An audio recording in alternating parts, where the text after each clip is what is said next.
ಸಂಸದ ಪ್ರಜ್ವಲ್ ರೇವಣ್ಣ ಲೈಂಗಿಕ ದೌರ್ಜನ್ಯ ಪ್ರಕರಣದ ಸಂತ್ರಸ್ತೆಯನ್ನ ಅಪಹರಿಸಿದ ಆರೋಪದಡಿ ಬಂಧಿತರಾಗಿರೋ ಜೆಡಿಎಸ್ ಶಾಸಕ ಎಚ್.ಡಿ. ರೇವಣ್ಣ ಅವರನ್ನ ನಗರದ 17ನೇ ಎಸಿಎಂಎಂ ನ್ಯಾಯಾಲಯ 7 ದಿನ ನ್ಯಾಯಾಂಗ ಬಂಧನಕ್ಕೆ ಒಪ್ಪಿಸಿದೆ.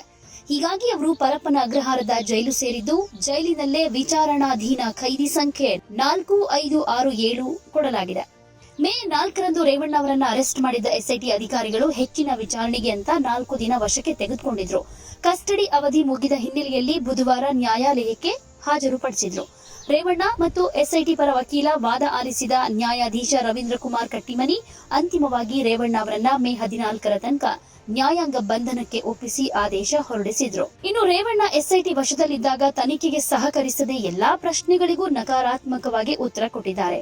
ಹೀಗಾಗಿ ಅವರನ್ನ ಹೆಚ್ಚಿನ ವಿಚಾರಣೆಗೆ ಮತ್ತೆ ಎಸ್ಐಟಿ ಕಸ್ಟಡಿಗೆ ಕೊಡಬೇಕು ಅಂತ ವಿಶೇಷ ಸರ್ಕಾರಿ ಅಭಿಯೋಜಕರು ರಿಮ್ಯಾಂಡ್ ಅಪ್ಲಿಕೇಶನ್ ಸಲ್ಲಿಸಿದ್ರು. ನ್ಯಾಯಾಂಗ ಬಂಧನದ ಆದೇಶ ಹೊರಬೀಳ್ತಾ ಇದ್ದ ಹಾಗೆ ರೇವಣ್ಣ ಗದ್ಗದಿತರಾದ್ರು.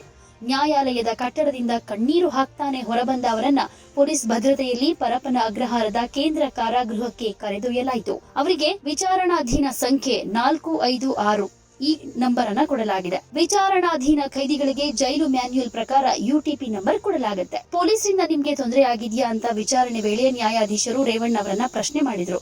ಅದಕ್ಕೆ ಪ್ರತಿಕ್ರಿಯಿಸಿರೋ ರೇವಣ್ಣ, ಪೊಲೀಸ್ ಕಸ್ಟಡಿಗೆ ಬಂದು 3 ದಿನ ಆಗಿದೆ, ಮಾತ್ರೆ ತೆಗೆದುಕೊಳ್ಳೋದು ತಡವಾಗ್ತಾ ಇದೆ. ಪೊಲೀಸ್ ಅಧಿಕಾರಿಗಳು ನನ್ನನ್ನ ಸುಮ್ನೆ ಸತಾಯಿಸ್ತಾ ಇದ್ದಾರೆ. ಪ್ರಕರಣ ದಾಖಲಾಗಿದ್ದು ನನಗೆ ಗೊತ್ತಿಲ್ಲ. ನನಗೆ ಕೇಳಿದ ಪ್ರಶ್ನೆಗೆ ಉತ್ತರ ಕೊಟ್ಟಿದ್ದೀನಿ. ಅವರು ಎಲ್ಲವನ್ನೂ ದಾಖಲಿಸಿಕೊಟ್ಟಿದ್ದಾರೆ. ತುಂಬಾ ಹೊಟ್ಟೆ ನೋವಿದೆ. ರಾತ್ರಿ ಮಲಗೋದಕ್ಕೂ ಕೂಡ ಆಗಿಲ್ಲ. 3 ದಿನಗಳಿಂದ ನಿದ್ದೆ ಮಾಡಿಲ್ಲ ಅಂತ ತಮ್ಮ ಬೇಸರವನ್ನ ಹೊರಹಾಕಿದ್ದಾರೆ.